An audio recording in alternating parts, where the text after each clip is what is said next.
Olá, me chamo Luane Maria, sou estudante de nutrição do terceiro período da Faculdade São Francisco da Paraíba, FASP. Professor Anderson Rolim, matéria epidemiologia. Irei falar sobre a AIDS e HIV, certo? Que é uma doença de notificação compulsória.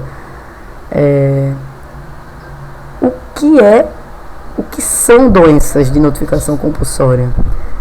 Trata-se de qualquer tipo de dano que afete diretamente a integridade das pessoas, certo? Ele pode ser o cunho físico ou mental com capacidade de gerar circunstâncias extremamente nocivas, como por exemplo, maus tratos, acidentes, doenças, abuso de drogas. Só que iremos hoje falar sobre a AIDS, o HIV. A AIDS é a síndrome da imunodeficiência adquirida e o HIV, o vírus da imunodeficiência humana. Sobre o HIV e a AIDS. A AIDS é a síndrome da imunodeficiência humana, transmitida pelo vírus HIV, caracterizada pelo enfraquecimento do sistema de defesa do corpo e pelo aparecimento de doenças oportunistas. Os pacientes soropositivos que têm ou não AIDS podem transmitir o vírus a outras pessoas pelas relações sexuais desprotegidas, pelo compartilhamento de seringas contaminadas ou de mães para filhos, durante a gravidez e a amamentação, quando não tomam as devidas medidas de prevenção. Por isso, é sempre importante fazer o teste e se proteger em todas as situações. A AIDS não é causada diretamente, mas por um fator extremo, a infecção por HIV, pelo vírus HIV. O vírus tem um longo período de incubação antes do surgimento dos sintomas da doença, infecção das células do sangue e do sistema nervoso. O que é o HIV? O HIV é a sigla em inglês do vírus da imunodeficiência humana, causador da AIDS. Ataca o sistema imunológico responsável por defender o organismo de doenças. As células mais atingidas são os linfócitos TCD4+. O HIV é um retrovírus classificado na subfamília dos lentiviríades, certo? Esses vírus compartilham algumas propriedades comuns. Período de incubação prolongado antes do surgimento dos sintomas da doença, infecção das células do sangue e do sistema nervoso e supressão do sistema imune. Ter o HIV não é a mesma coisa que ter AIDS. Há muitos soropositivos que vivem anos sem apresentar sintomas e sem desenvolver a doença, mas podem ser transmitidos, certo, através do vírus em pessoas, pelas relações sexuais desprotegidas, pelo compartilhamento também de seringas contaminadas, detalhe que seringas é para uso individual, ou de mãe para filho durante a gravidez e a amamentação, quando não tomam as devidas medidas de prevenção. Epidemiologia da transmissão do HIV. Primeiro ponto, relação sexual com pessoa infectada pelo HIV sem uso de camisinha, contato com sangue contaminado em transfusões, contato com objeto cortante em resíduos de sangue contaminado, uso de seringas contaminadas, parto ou amamentação sendo transmitida da mãe infectada para o filho, certo? O HIV.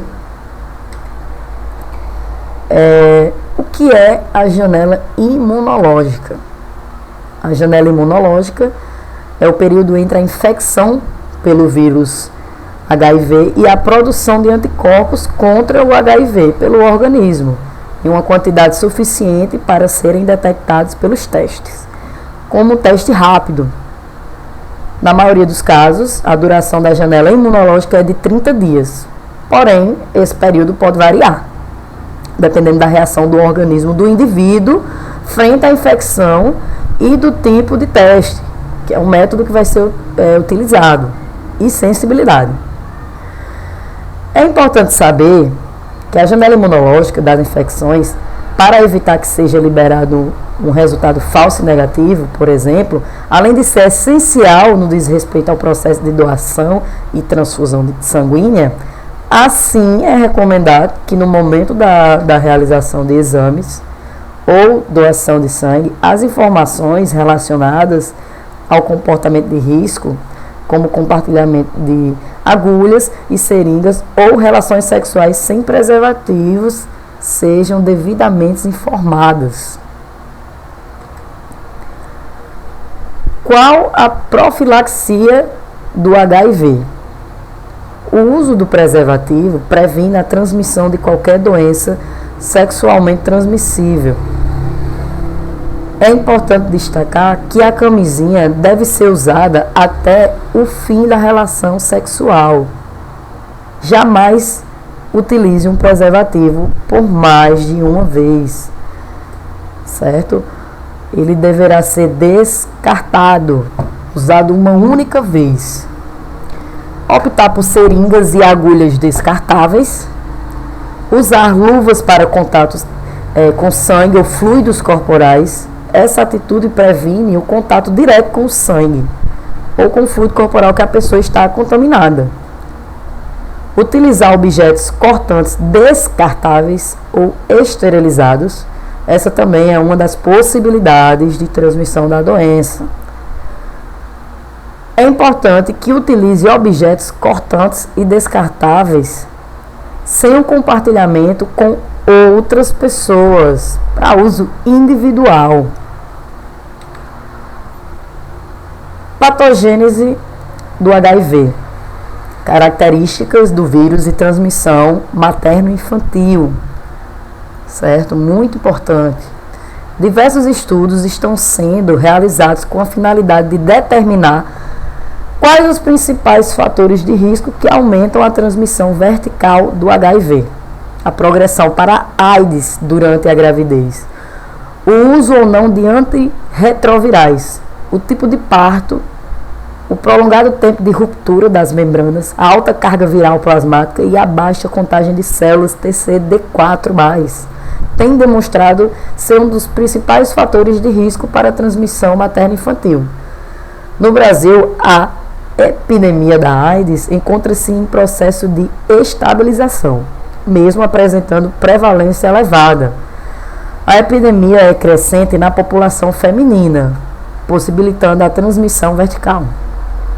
Esta realidade evidencia a importância de se conhecer o perfil epidemiológico da transmissão vertical para estimar o risco, estabelecer e orientar medidas preventivas a todos. Como revisão, o objetivo é caracterizar o HIV, classificar a transmissão materno-infantil e relatar a importância dos pré-natais no período gestacional, certo? Muito importante. Realizou-se uma pesquisa bibliográfica utilizando periódicos publicados em base de dados, livros, revistas, e utilizando descritores HIV, ou transmissão vertical, AIDS e gestantes.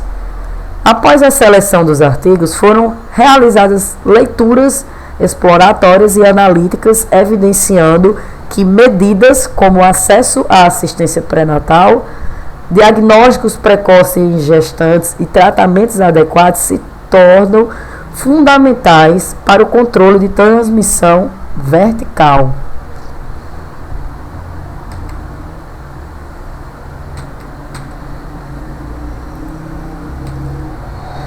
Exames específicos. O diagnóstico da infecção pelo vírus HIV é feito a partir da coleta de sangue ou por fluido oral.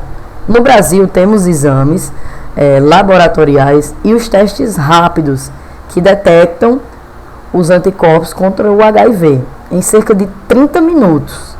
Estes testes são realizados gratuitamente pelo SUS, o Sistema Único de Saúde, nas unidades da rede pública e nos centros de testagem e acolhimento, o CTA. Os exames podem ser feitos de forma anônima, certo? Nesses centros, além de coleta e da execução dos testes, há um processo de aconselhamento para facilitar a correta interpretação dos resultados pelo usuário, um acompanhamento especial. Também é possível saber onde fazer o teste discando 136, certo? Disque Saúde. Em todos os casos, a infecção pelo HIV pode ser detectada em pelo menos 30 dias a contar da situação de risco. Isso porque o exame, certo? Seja laboratorial ou teste rápido, busca por anticorpos contra o HIV no material coletado. Esse período é chamado de janela imunológica, certo? Já discutida em slides anteriores. Diagnóstico do HIV. Conhecer o quanto antes a sorologia positiva para o HIV aumenta muito a expectativa de vida de uma pessoa que convive com o vírus. Quem se testa com regularidade, busca tratamento no tempo certo e segue as recomendações da equipe, ganha muito mais qualidade de vida.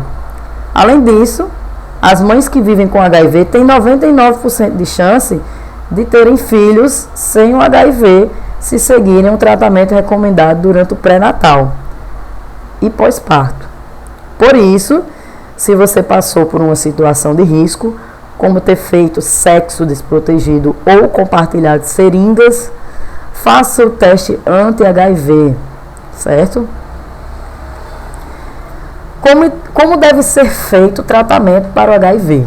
O tratamento para infecção pelo vírus HIV é feito por meio de medicamentos antirretrovirais, que impedem a multiplicação do vírus no organismo, ajudando a combater a doença e a fortalecer o sistema imunológico. Apesar de não serem capazes de eliminar totalmente o vírus do organismo, eles são bastante eficientes, certo? Para controlar a infecção. Esses medicamentos são fornecidos gratuitamente pelo SUS e, independente da carga viral que a pessoa possui, só sendo necessária apenas a recolha do medicamento, sendo feita por prescrição médica, acompanhada por um profissional.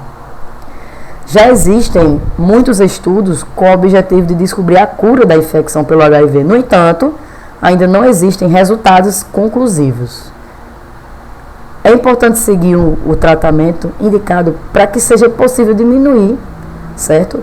Essa carga viral e aumentar a qualidade de vida da pessoa, além de também diminuir o risco de desenvolvimento de doenças que muitas vezes estão relacionadas com a AIDS, como por exemplo a tuberculose, a pneumonia e a criptosporidiose.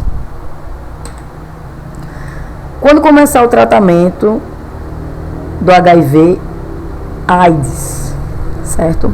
O tratamento da infecção pelo HIV deve ser iniciado assim que for estabelecido o diagnóstico, que é feito por meio de exames que devem ser recomendados pelo clínico geral, infectologista, urologista, no caso de homens, ou ginecologista, no caso de mulheres. Exames podem ser solicitados juntamente com outros exames de rotina ou como forma de verificação a infecção pelo vírus após o comportamento de risco, que é a relação sexual sem preservativo. Os medicamentos utilizados no tratamento da AIDS podem atuar impedindo a reprodução do vírus, a entrada do vírus na célula humana, a integração do material genético do vírus e da pessoa e a produção de novas cópias do vírus. Normalmente o médico indica uma combinação de medicamentos que podem variar de acordo com a carga viral, estado geral de saúde da pessoa e atividade profissional, devido aos efeitos colaterais. Os antirretrovirais geralmente indicados são o lamivudina, tenofovir e o nevirapina. Detalhe que tem outros antirretrovirais usados, certo? Mas a uso individual.